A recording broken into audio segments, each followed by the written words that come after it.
Friends, ఈ నెలగాని పుచ్చకాయలు తినకుండా ఉన్నామంటే ఇంక ఈ సంవత్సరం అంతా పుచ్చకాయలు మనకు అసలు దొరకవు. ఈ రోజు ఫైనల్ అయితే మా ఊర్లో అయితే ఈ ఒక్క తాట అయితే ఉన్నది, అది కూడా నల్ల పుచ్చకాయ. ఈ నల్ల పుచ్చకాయలు నేను ఈ సంవత్సరం చాలా తక్కువగా అయితే తిన్నాను. అట్లాంటిది ఈ రోజు అయితే ఈ ఎర్రటి ఎండలో ఈ పుచ్చకాయ జ్యూస్ చేసుకొని తాగుతా ఉంటే చాలా చల్లగా బలం ఉంటది. ఆ తోటలోని తెల్ల పుచ్చకాయలు కూడా ఉన్నాయి కానీ కాకపోతే ఈ ఎండకి అయితే ఆ పుచ్చకాయలన్నీ అయితే వాడిపోయి. ఈ ఎండకి ఈ తెల్ల పుచ్చకాయలు అయితే టేస్ట్ అంతగా బాగుండదు, ఈ నల్ల పుచ్చకాయలు అయితే టేస్ట్ ముడికైతే కొద్దిగా బాగుంటది.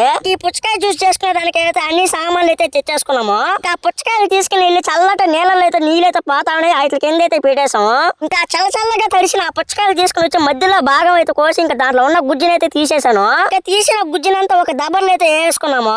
ఇంకా గుజ్జు మొత్తం వేసుకున్నాక మనం తెచ్చుకున్న ముద్దకాన్ని తీసుకుని వచ్చి జ్యూసీగా అయితే మొత్తం అయితే బాగా నెల కొట్టుకోవాలి. ఈ నల్ల పుచ్చకాయలతో జ్యూస్ ఎలా చేసాం మొత్తం ఫుల్ వీడియో తీసి పెట్టిన మన ఛానల్ నేమ్ కింద అయితే ఇస్తాం. మీకు ఎవరికైనా ఇంట్రెస్ట్ ఉంటే అక్కడికి అయితే వెళ్ళి చూడండి. మనం చేసిన ఈ నల్ల పుచ్చకాయల జ్యూస్ ఈ ఎండకి తాగుతా అంటే చాలా చల్లగా భలే ఉన్నది.